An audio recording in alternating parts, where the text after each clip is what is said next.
Hello, I am Susan Wan Dolling, and this is my cello teacher, Chi-Hui Kao. Hello. We are here to introduce you to our musical duo called Note After Note, the result of a series of happy coincidences that brought my poetry and translations together with Chi-Hui's music, and showed us a way to share our passion for our parent culture and our love for the cello's empathetic singing voice. Our performances will be based on my translations of Chinese poems from the Tang and the Song periods, two series published by Earnshaw Books in 2024 and 2025. The selected poems will be paired with a variety of cello songs from all over the world. This pairing is sometimes inevitable and sometimes surprising and fun. You'll see. For more about us, please visit www.noteafternote.susanwandolling.com or contact us at amusicalduo@gmail.com. This episode, Springtime, is the first of a series of Note After Note performances. Eventually, there will be 8 episodes, each with a different theme and broken down into 3 to 5 parts. Let us begin with Meng Haoran's famous 绝句 or quatrain. That is a short poem of 4 lines. It is called 春晓, Spring Dawn. For those who are familiar with the Japanese haiku, the 绝句's aesthetics is similar. To me, this poem describes an older man who dozed off in an evening and was surprised to find when he woke up that it was dawn already. He slept the night away. The poem leaves us with a sense of loss or something missed. Here is the poem, first in modern Mandarin, then in my English translation. 春晓，春眠不觉晓，处处闻啼鸟。夜来风雨声，花落知多少。Spring dawn. I had just dozed off and it's dawn already. Bird songs everywhere. Last night, wind came with rain. Any idea how many flowers fell?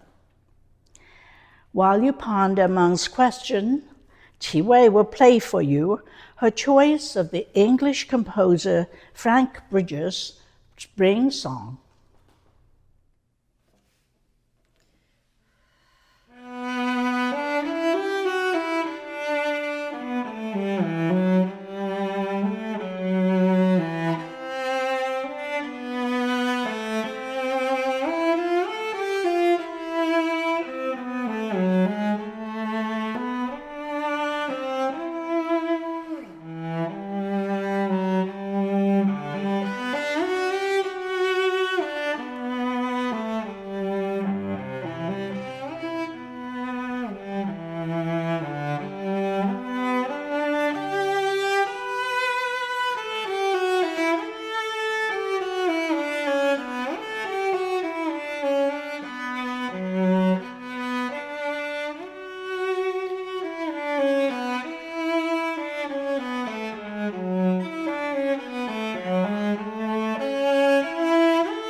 Let's move on. This time to a young girl's springtime longing. The poem is set in the time of the Qingming festival in mid-spring, around early April by our calendar. Spring, in any culture, is associated with passion and the stirrings of desire. Let me first give you the poem and then the context and the form in which it is written. The end of spring, to the tune of Butterfly Loves Flowers. Nights longer to stroll through than the banks by the arbor. Qingming has just passed. Late spring hurt seeps into the evening. A few drops of rain hold the wind at bay. In the half-dark, the moon and shifty clouds play catch. Peach and pear blossoms linger as spring sneaks by. Who's that by the swings, laughing and speaking low? A young girl's heart is a maze of shadows. How in the world can she make it behave? This poem was written by the last king of southern Tang, a prince who unwillingly inherited the throne of a small 10th century southern kingdom from his father. His name is Li Yu, and he is one of the undisputed masters of the form this poem is written in, called the Ci, a lyrical genre which has its beginnings in songs from Central Asia. This is why Ci lyrics are identified by the tunes from which they came, which often has nothing to do with the subject of the poem. All these titles you hear in my translations are mostly given to them by me, except on the rare occasion when the poet names his or her poem.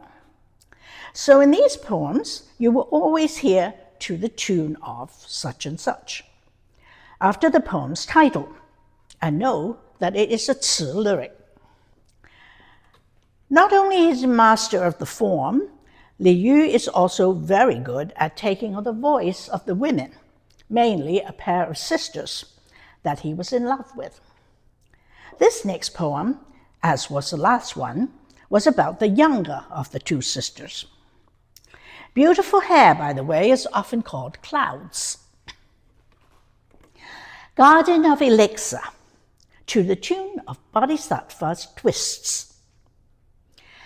In the Garden of Elixir is a hiding place where I once happened upon a pretty nymph napping in the bright hush of the gallery.